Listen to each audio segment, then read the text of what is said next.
Welcome to Biceps and Banter with expert trainer Brandon Crow. Hold on to your dumbbells and get ready for this conversational style podcast focused on interesting, everyday drivel with tasty tidbits of health-related information sprinkled in. Enjoy. All right, welcome to Biceps and Banter. I'm sitting here with Nicholas Keagan, and Nicholas is an author, former competitive figure skater, former competitive professional skater, did Disney on Ice and all that good stuff, and we're going to get into pretty awesome conversation. We had a good time. We went in some crazy directions talking about his past, and how he became a competitive athlete, and I talk about my experience figure skating as well, so I think you're going to have a great time listening to that. So enjoy the podcast. Yeah, my manager just got 2 big boxes of books for the launch party. Oh, tell me. So it's like our first batch of it being delivered in big bulk. So where is this going to be stored? Like at your house? Yeah, he's got them right now, but because the bookstores want them to put on the shelf. So we had 2 big shipments sent. Full of oh, that's cool. $40. We started with just 40. I've sent out another order to send us another 40. Now, remind me after we finish this. I got to get you to sign mine. You're gonna sign this for me after we're done. I've never held one. Really? Take Holy a picture smoke. of this moment. Yeah. Take a picture. Yeah. This is like a big moment. I don't know why I've not ordered one before.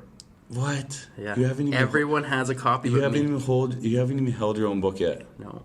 Have you seen the pictures? Oh yeah, everybody's been buying them. I don't know why. I mean, have you seen like a digital copy? Oh yeah. I had to approve everything. Oh, okay. Everything was pretty much. I put everything together, but this is the first time I physically something from the printer that I didn't print off my own computer, and I'm so glad this turned out properly. The colors and everything.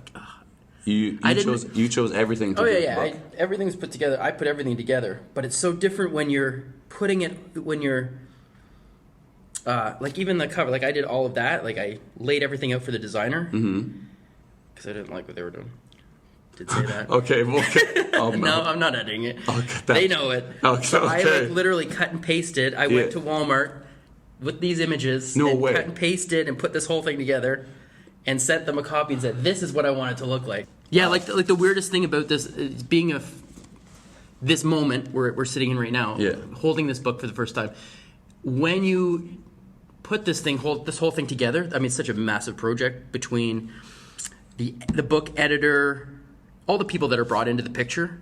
Yeah. The book editor and the illustrator, and you have a project manager that manages them. Yeah. But everything's obviously done digitally through Photoshop, and as far as the book cover and the layout and the spine of it and all those little details. But when it's on a computer screen, it looks super fancy, but you don't know how it's going to print. Yeah. And are you happy with how it printed? Yeah.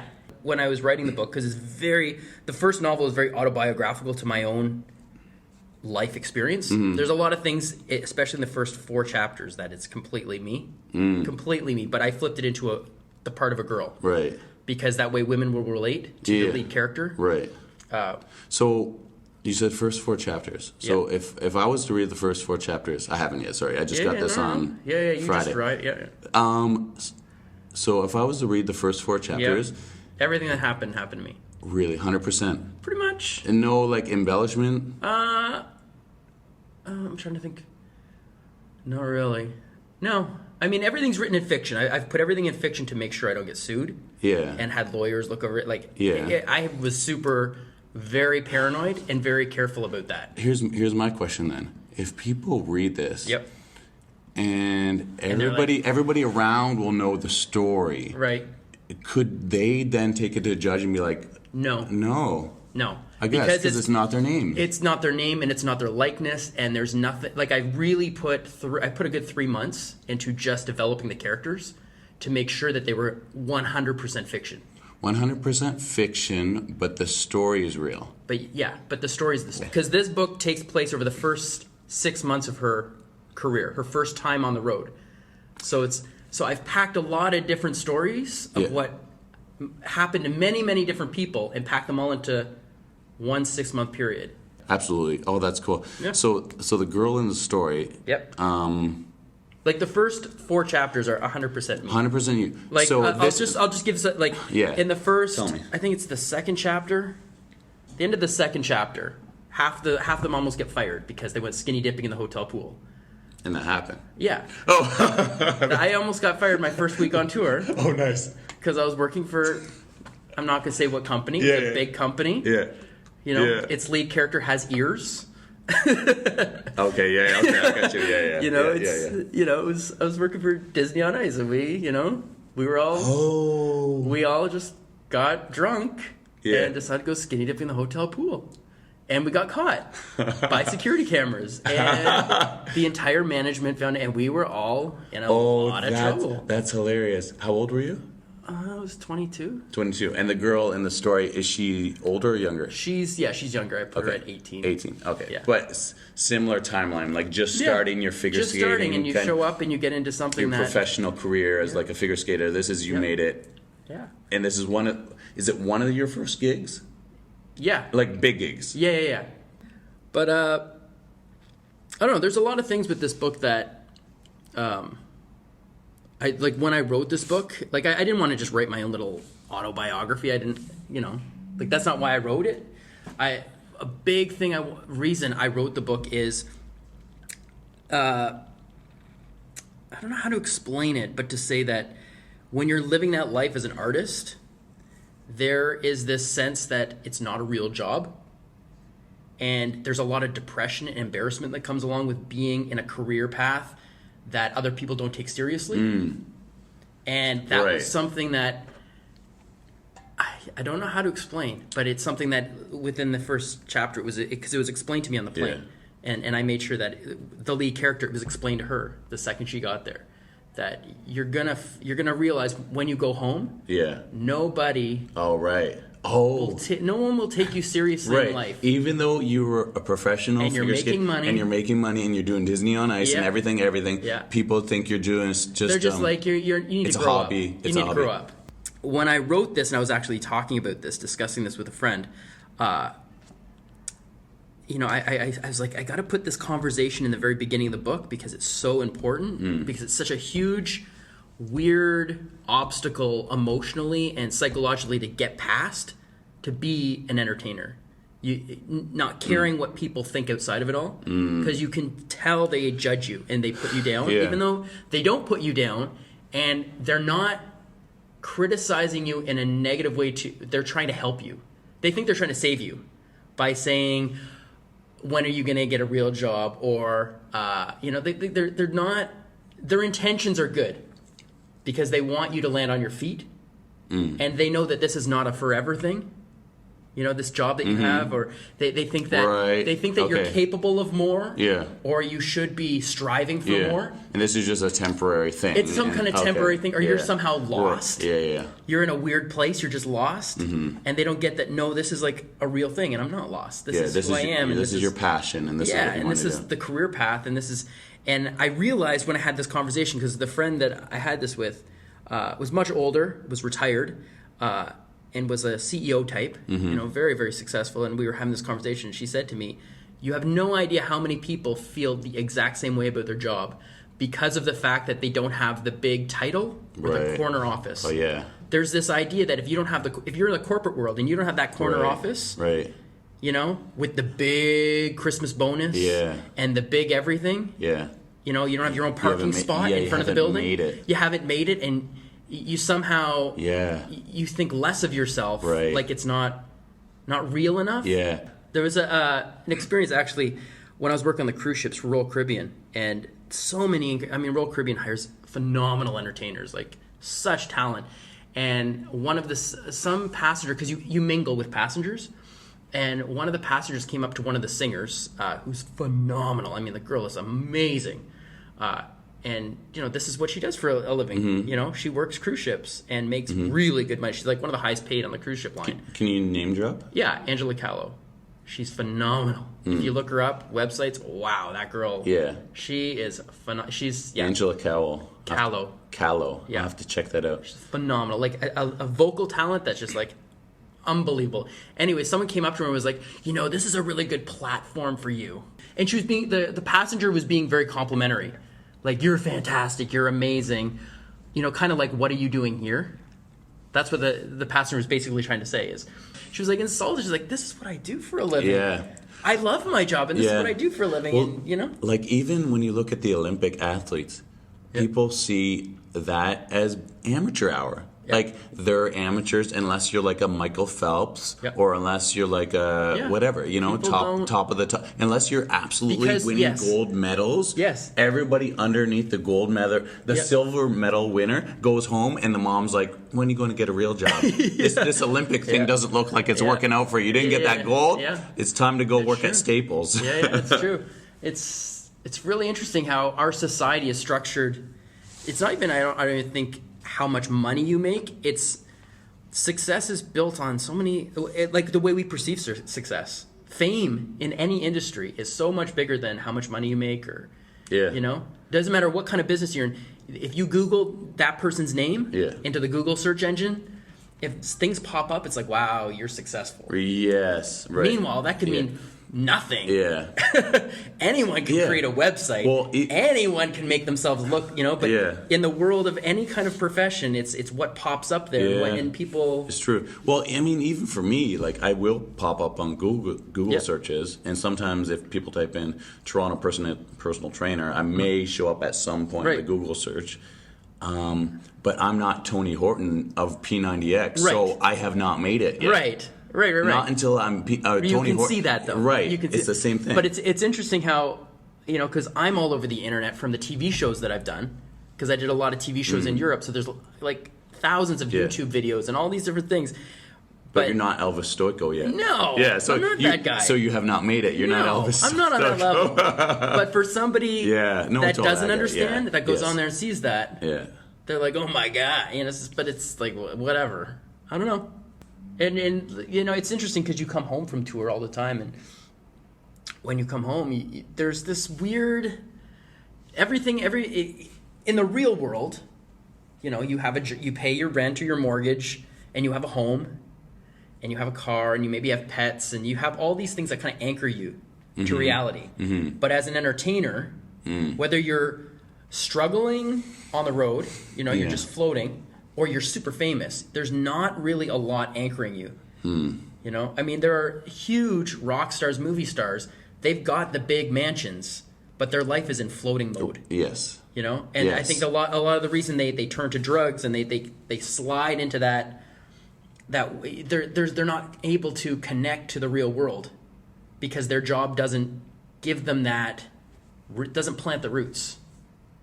The only way for them to make money is to be out there doing it out there. And I don't know, I think psychologically that kind of plays on you after a while. Oh, for sure. Because you look at everybody else who has a job where there's like this one location they go to every day, and everything is branched out from there. The rest of their life branches out from there and has to be connected to that. Yes. Whereas when you're an entertainer, you're just floating because that job floats and moves. Yeah. You're on the road. You're on the road, or whether you're a musician and you're on the road, or you're an actor and you're on location, and you're in one place for 4 months. Yeah. You know, you're living in a place, and they give you accommodations, and they give you a beautiful condo to live in, or a home, or a hotel. You know, they give you places to live that are really, really nice. But it's not your place. I don't know. I really wanted that to tie in because I struggled with that in the beginning. I don't know. Actually, I shouldn't say in the beginning. My entire career, I struggled with that feeling of not having a real job. And then when I gave up the industry and I found my way out of it, which was a hard thing to do, because establishing a job, because now my full-time job, I mean, I coach mostly. Yeah. That's where I make, that's how I finance my life, is coaching. Yes. And it's a whole different career path that's tied into skating. But it took a long time to build that clientele and to get that life going. Yeah. And once I got that life going, everyone I spoke to from the show world, all of a sudden we were on a different page. And it was really, really hard to not put them down, which is interesting. Because I wanted to help them get to where I was. Because I could see that they were struggling. Right, okay, I got you. I could see that they were in a place of, I want to get out of here too. So that raises a good question. Why did you leave the professional lifestyle to go coach? I couldn't do it anymore. What couldn't you do? live that life floating. Oh, okay. You wanted more stability. I wanted to feel like a normal person. Right. Because on the road, it's exciting and it's an adventure. Right. And it's all these amazing, exciting things. Yeah. You know, you're sex, drugs, and rock and roll. And the best way I could explain living the life of a touring entertainer is you're living you in that course of a career, whatever it is, 10 years, whatever. You will live 10 lifetimes in the span. Most people live one. You will experience more than the average person because you're going to go all over the world. Yes. And you're going to see things and do things and be a part of things, and things happen around you, circumstances, and weird shit that you could never have anticipated, you know? Just really bizarre stuff, just all of a sudden you're in the middle of, and you've got to find your way through it or get out of there. And you're just tied into all these weird, because you're placed in weird situations in different parts of the world where it's a different culture and you don't know what the hell you're doing or why are you there, or you get stuck somewhere. You're in a city you don't know. You don't know what, I remember being in Germany, and I think I call it Cologne, Germany, but I think it's called Cologne, Germany, if pronounced correctly. It's a major city in Germany, and I was renting a room in this little old lady's place, and I'm pretty sure she was convinced the war was still on because she wanted the shutters kept closed so neighbors wouldn't know I was there. It was maybe she felt the neighbors would look down on her, that she was renting out rooms to entertainers or skaters or people. Maybe she's in her own mind she thought that was inappropriate. Or people her neighbors might judge her. Yeah. I don't know. But it was weird. And the thing is, she spoke no English. So there was that language barrier of her basically showing us, you keep these drapes closed. Yeah. No one, it's very strange. Nobody should know. Anyway, so I took the tram into the city because she was out of the side of the city, and I really didn't understand. I really took too many chances, and I thought I could find my way back. And I got into the city, and I got turned around, and I didn't know where I lived. I couldn't get out of the city. What direction? I couldn't find my way back to the subway that I got onto. Yeah. Where I got off, that intersection, I couldn't find it. Okay. So I was completely turned around in the city. I don't know, north, south. And I spent 6 hours wandering the streets of Cologne. Just lost. Completely. How do I get out of here? How do I get back to where I live? Yeah. What do I do? And this is before, I didn't have a cell phone. Cell phones were new at the time. This was like 2002. So people had cell phones, but... Yeah, I didn't. I don't know if I had... I'm sure... No, I didn't have one. I wandered the streets for 6 hours. My feet were killing, and it became dusk, and then the sun went down, and I'm lost in the middle of this big city, and I have absolutely no idea where I live. Is that when you started doubting this whole career? Because yeah, it was like, what the hell have I just done? I just took a tram out of the city, into the city, and I'm overwhelmed, and I'm lost, and so I went into this is when internet cafes existed. Internet cafes, and I went to an internet cafe, and I sent a mass email out. I guess I was just desperation when I sent a mass email saying, I'm lost in the city and blah, blah, blah. Oh, wow. I don't know what to do. And I sent it to everybody. Yeah. Somebody came and saved you. No, nobody came and saved me. I'm in the city, and it was like an email home to Canada. Oh. Everybody. Oh, you're sending emails back home. I don't know what I was doing. I was lost, and I was overwhelmed, and I didn't know what to do, and I needed someone to talk to. I don't know. But anyways, I just... After wandering the streets, and I was like, okay, maybe I'll just get a hotel in the city and spend the night here. I didn't know what to do. Yeah. And then I realized that I'm playing at a major stadium. It just occurred to me after 6 hours of walking. Yeah. I don't know why it took 6 hours. I'm one of the leads in the biggest ice show in the world. Yeah. There's a stadium here in the city. Yeah. And they're probably loading into the stadium. So I literally got a taxi cab to take me to the stadium. And as soon as I got to the stadium, everybody was there. Like the crew was setting up the show, But you got lost at night? I got lost early in the day and was stuck in the city all day. Oh, you got lost early in the day. And was just wandering lost for 6 hours. Because every street looks the same in Europe. Like in those cities, it's like... So you might have started your adventure at 7 in the morning, 8 No, not that. It was more like 11 a.m. Okay. Oh, and this was a night show. You're going it was a 7 p.m. performance type thing. We didn't have a show that night. but they were setting up. The crew had already had all the trucks were setting up. Okay, so I showed up to the building in a taxi cab, and all the crew guys were like, "Why are you here? Yeah, you don't have to be here for 2 more days." And I'm like, "Oh, for 2 more days? Good story. I'm a little bit early. I don't know where I live." Yeah. Did they helped me. Yeah. You. And they helped me find my way back to the old lady's place. Yeah. So at what point in your career, how many years into it had you been? That was 2 years in. That was 2 years. Because the thing is, when you become an entertainer, professional entertainer, traveling and touring, the first 6 months to a year, you're an idiot. You don't know, because you have to learn the rules of the road and the way it works.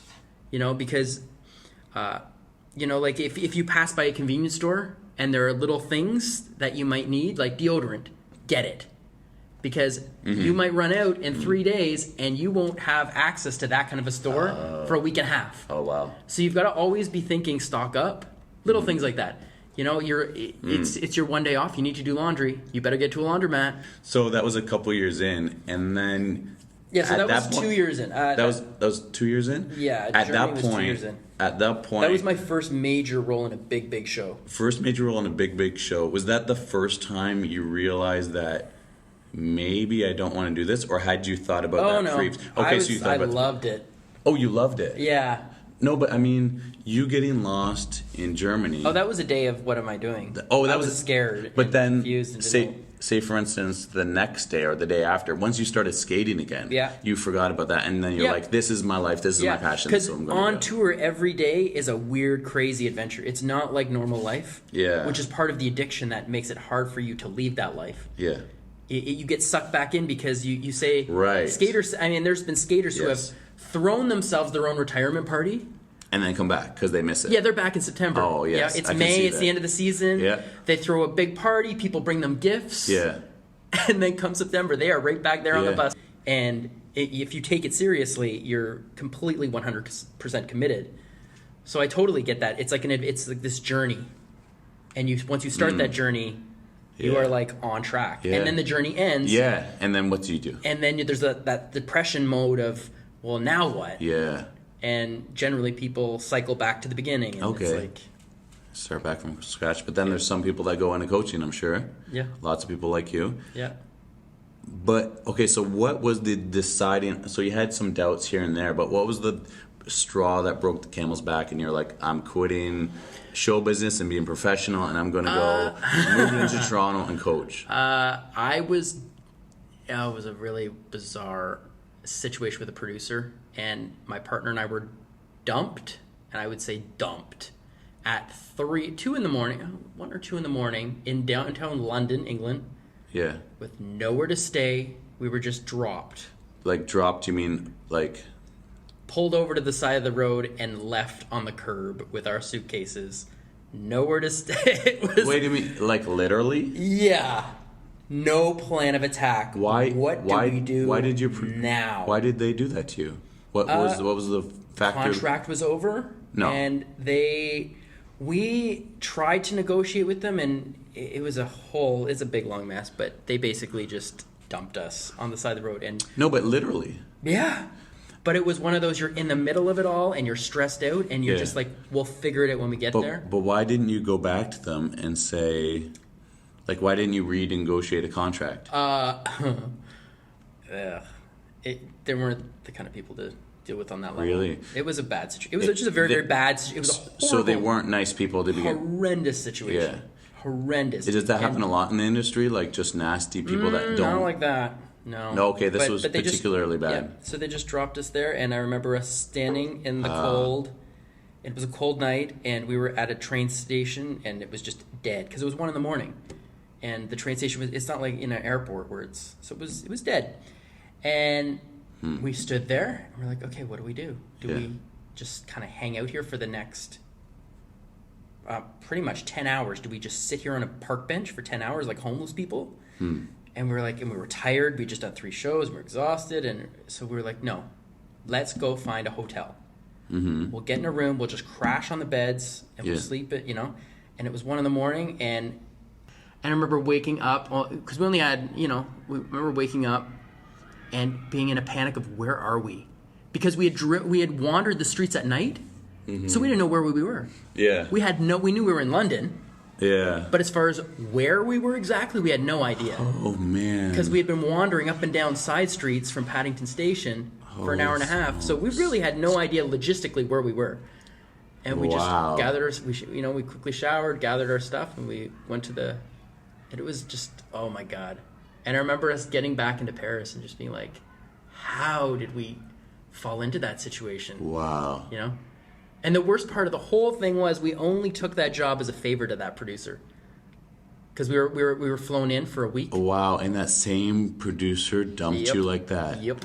And so from that moment forward, I was just done. Holy smokes. And I remember sitting down with her and saying after that, I remember us sitting in a cafe in Paris a day or two later, and I'm like, I can't do this anymore. I am too old for this shit. Yeah. And I am too old to be dealing with these kind of people. Done. Yeah.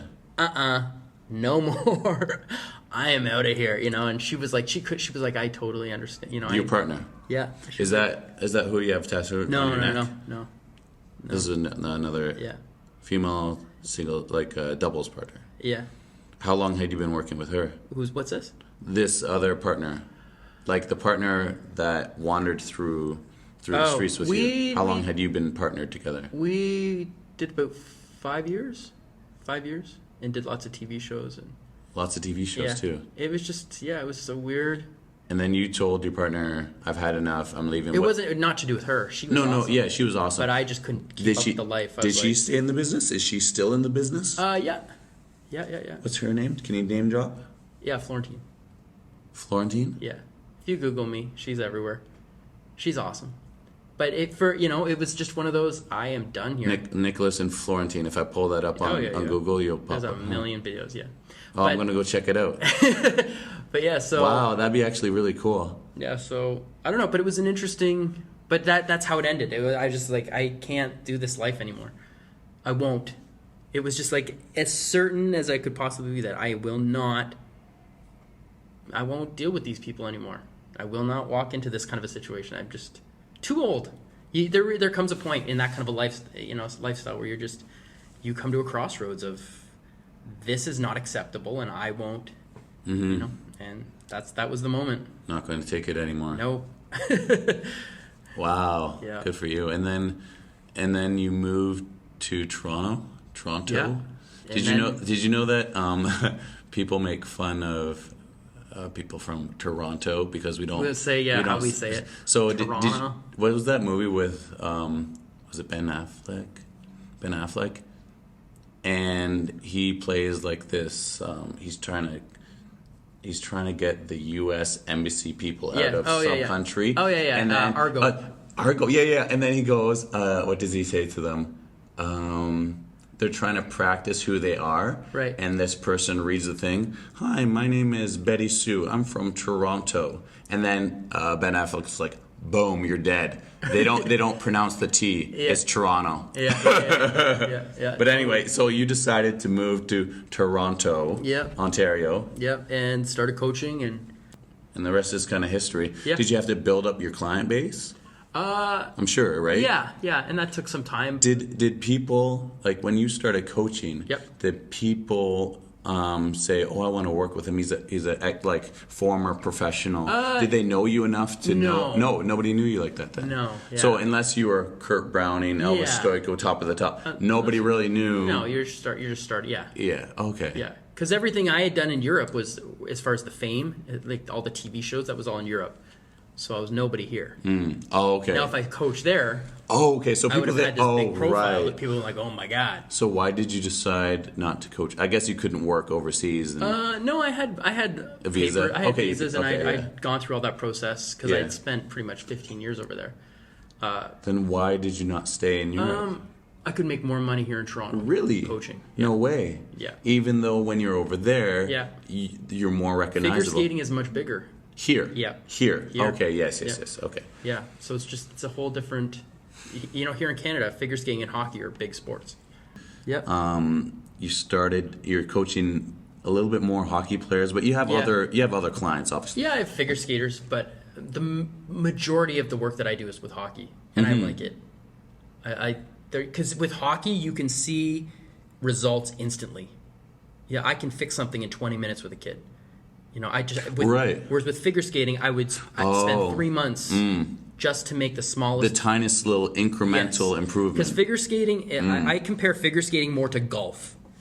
Those two sports are very similar because it's all technique, and it's a mental game of being able to put it together, especially under pressure. You know, it's not the kind of sport where you can just show up once a week and kind of just be amazing. You've really got to invest the time, hours and hours and hours, and that's just to be mediocre. Yeah, you know, and golf is the same way. You know, you could golf every single day of your life. Yeah, and still be. You're not going to be Tiger Woods. Yeah, you know, like but those two sports are very similar, even though they look completely different. Yes. What it takes you to be a Tiger Woods is the same thing that it takes you to be an Olympic champion in figure skating. It's the exact same. There's such a mental game because you have one opportunity. In every competition, you've got 3 minutes on that ice, and there's no start over. There's no give me 2 minutes to get my head together. It's like once they announce you, that's it. You have 3 minutes. Yeah, you're out there, and the door closes, and you're on that ice by yourself for that 3 minutes, and you got to lay it down. So it's almost like you have to be like single-mindedly obsessive about figure skating for anybody that has aspirations of making it big. Yeah, because in figure skating, if you miss a jump, it's very easy to, you know, your mindset has now changed. You fall on your ass in the first jump. You've got 3 minutes you got to recover immediately. You have to be able to focus your brain to pull it all back together to make sure the next jump is not missed or you don't screw it up. And that's the same with golf. Once that game starts, you screw up on a hole. You've got to pull yourself back together. You can't just let everything slide for the next. You know, so they're very similar in the sense of once that game begins, it's on, and you're on your own. It's not like a team sport where you can depend on other people to carry you through, or, you know, I don't know, but yeah. So then you, as a kid, and I love that. As a coach, I love developing that because it's with hockey because I can change. It's edge skills, and I can.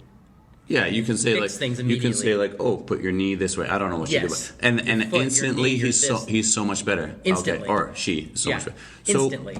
And it's exciting to watch, and sometimes I'll be recording with my phone. I use my phone a lot. Oh, cool, because you can show like before and after. Yes, within a 10-minute period. Yeah, within 10 minutes, look what I did to this hockey kid. Exactly. And then, this is amazing testimonial, right? Absolutely. Yeah. Of course, then they leave, and they come back, and bring their friends. They'll fix it, but then they forget what they fixed. Right, yes. Because it's such an immediate fix. Yeah. They'll very quickly go back to what they were doing before.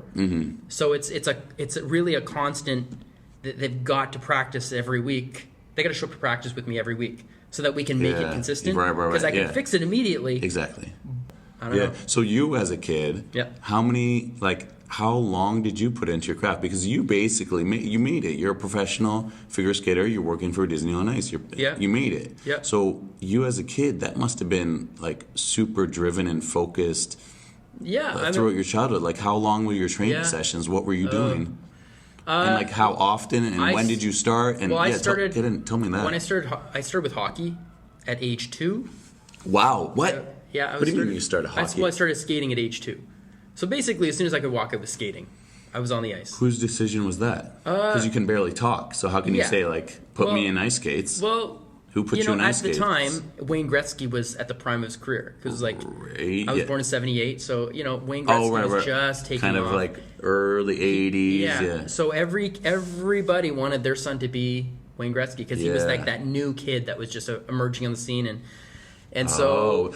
So you were going to be the next Wayne Gretzky. Yeah, because every dad saw that. So they didn't put figure skates on you. They put hockey skates on you. Okay. Yeah. Okay. But my parents both worked for. My dad worked for the police force, and my mom worked for the RCMP. So they both, worked shift work. So they didn't have time to take me to the rink.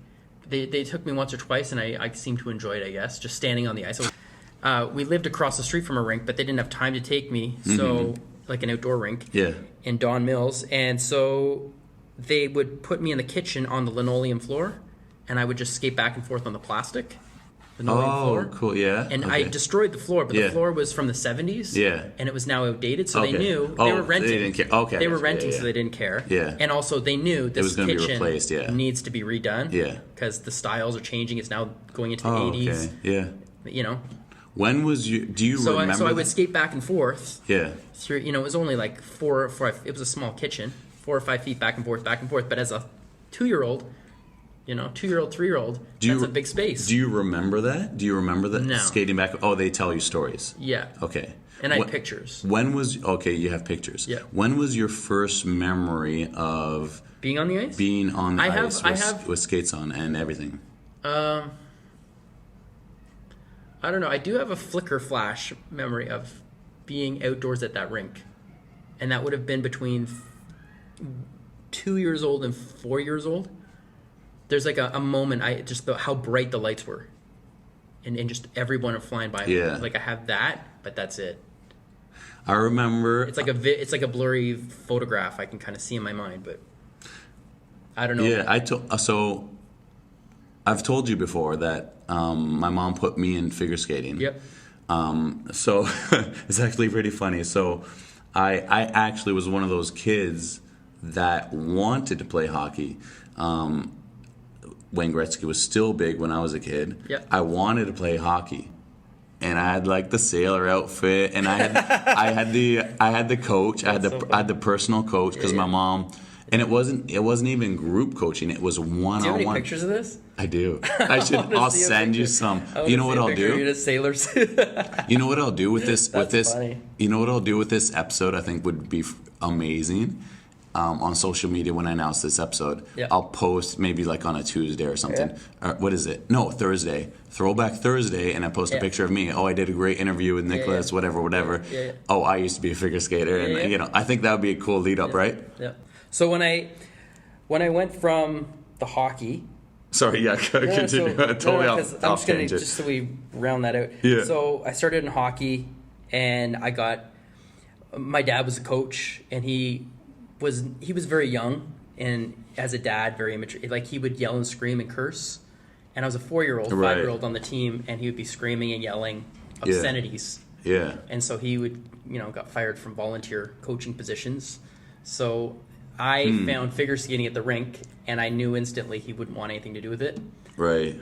So wow. I just kept on. I was like, I want to do that, and I only want. And the biggest thing was to get away from having to deal with him. Oh wow! When did you make that decision? I was 7. You were 7, and I didn't know what figure skating was, but I saw that you didn't have to wear equipment. You were by yourself out there, and I could tell, trying to talk to him about it, that he wanted nothing to do with it. So who did you approached your mother? Mom, yeah. Okay, you approached Mom. And so they agreed after a year of saying no.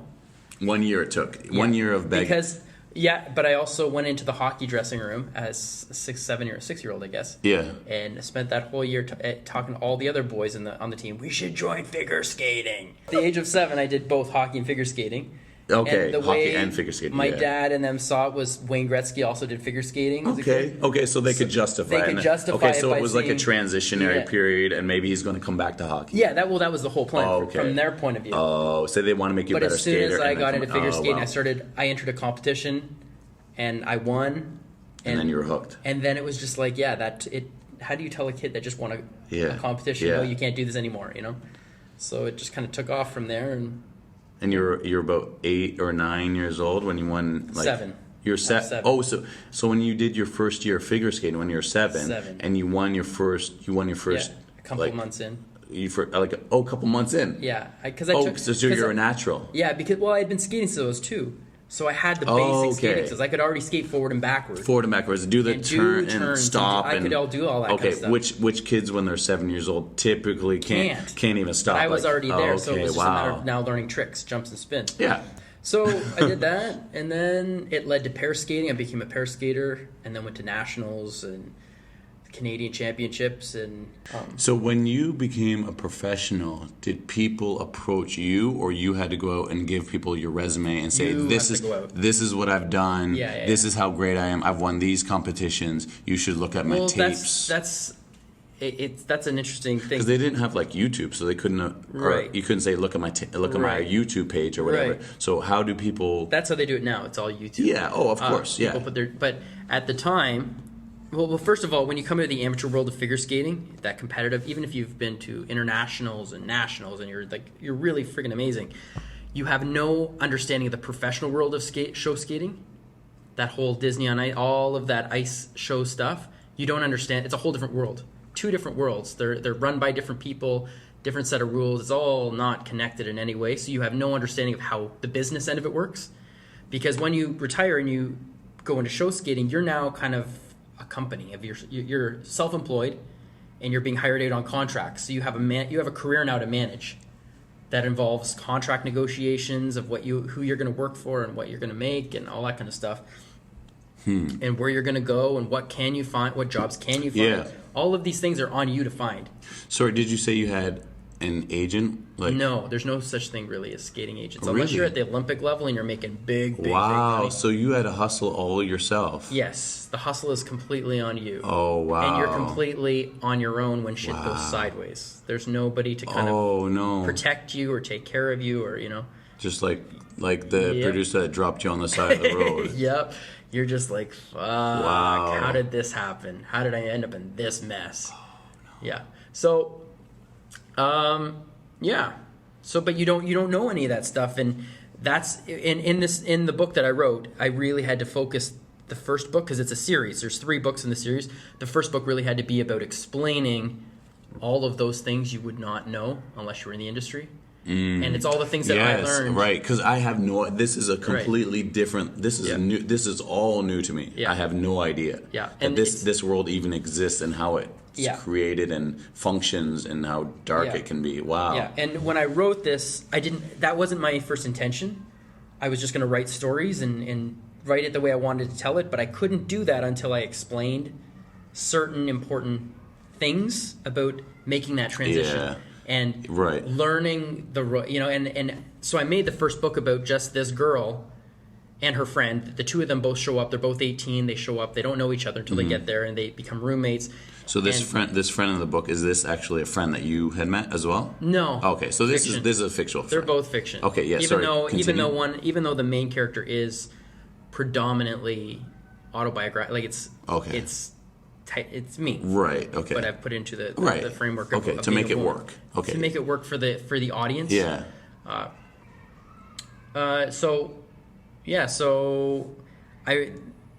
Everything that they experience in this first book is really everything I experienced in the first first year at least of show skating. Just not knowing anything, how do I survive in this business? How do I get jobs? How does all of this work? And everything that you would not know until you were there and showed up, and nobody really wants to be your friend in the beginning. The reason the book is called The New Girls is because nobody wants to learn your name because you're new. Wow. And the thing is, not only they don't really want to get to know the new person because A, all you're going to do is ask stupid questions. B, then you're going to look at them like they're responsible for taking care of you. Right. When you get lost in Germany. Yeah, they're as that new kid. Yeah, you're on your own, new kid. You're on your own, and everyone kind of refers to you for the first couple of weeks as the new boy or the new girl. Yeah. Nobody, and it's not because people can't remember your name. It's because they don't give a fuck. Oh, so that's why it's called The New Girls. Yeah, because I was like, for the first couple of weeks, nobody fucking cares what your name is because you're an idiot. Yeah. And we know it. And we've all been that person. Every person on tour has been that know nothing. What am I doing here? How do I survive here? How do I make a life work in this strange environment? Where do I go? Where do I sit on the bus? What's the difference? There's 2 buses traveling to the same city. One's the loud bus and one's the quiet bus. If you want to sleep, you go on the quiet bus. Right. If you want to socialize and party, you go on the loud bus. Pick which bus you want to go on. Like nobody explains that stuff to you. It's kind of like you're you're standing at the buses going, there's 2 buses. Yeah. Oh, okay. Is there a difference? One's a sleeping bus, one's a party bus. Yeah, and nobody tells you these things. There's nobody holding your hand and explaining to you. So sometimes you might have gotten on the party bus and just thought that's what. Oh, and you just didn't know. So you thought skating was just this party. Nothing is explained. It's not like there's nobody when you show up at that airport on the other end, there's nobody there holding your hand and kind of teaching you the ropes. It's you figuring it out on your own. And a lot of times you're partnered up with another new person so you can learn together and figure it out, and you have somebody that you can kind of connect with and feel lost with. And the other reason they put you on your own with that other person is nobody wants to room with you, because you're going to then be trying to make them responsible for taking care of you. Okay, so that's why it's called the New Girls. That's why it's called the New Girls, because the two new girls. Okay, so there's two of them. Yeah, and that's cool. kind of figuring it out for themselves. Oh, okay. So if anyone wants to go into the ice show industry and you want to know what it's like, read this book, because this book will give you all the answers that you need to know before you show up. Wow. In the amateur world, everything's about training and winning.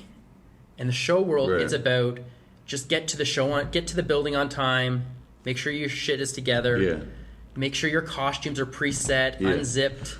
The competitive route has to come obviously before the show route, because you got to get good before you can go into the shows, or you're not going to get hired, right? But the competitive route is all training. You're waking up at 5 a.m. every morning. And you're so focused and you're so structured, and you're also under the direction of a coach. And if you're any good, you've got a coaching staff. You've got a whole team around you. As a pair skater, I had a jump coach, a spin coach, a throw and lift. Like, you had different coaches for different things that you would do. Like, this is the coach that's going to focus on your pair spins, on your this, on your that. This coach is going to focus on your lifts and your twists and your, everything's very structured. And so you have this team around you. And in the show world, you have nothing around you. You have no structure. Life has no structure, because you're floating from hotel to hotel. Right. And you're really on your own to make sure you get to the building, or and if the company's sending transportation, a bus to take you from the hotel to the venue, you better be on that bus. It's not going to wait for you. And if you miss it, you're in a lot of trouble. You've written a book. Yeah, it's called The New Girls. The book is called The New Girls by Nicholas Keagan. Yeah. And you can get it anywhere. Amazon, you can get anywhere. Barnes & Noble, Chapters. Chapters? Okay. Yeah. So I went to Chapters right now, and I would see you on the bookshelf. Type it in the computer. Yeah. Get out of here. This is so cool, man. Yep. It's all good. I'm so happy for you. Yeah, thank you very much. Was there anything else? No. I think we covered it all. All right. That's good. All right. Thank you for listening, and thank you, Nick. And thank you very much, my man. All right. Thank you. Cool. All right. Bye. Cool. Hey guys, thanks for listening to Biceps and Banter with Brandon Crow. If you like our show, do us a huge subscribe, toss a review on iTunes, or maybe share the show with your friends. And if you want to know more, find us at fastingftw.com. Our Patreon is patreon.com/fastingftw.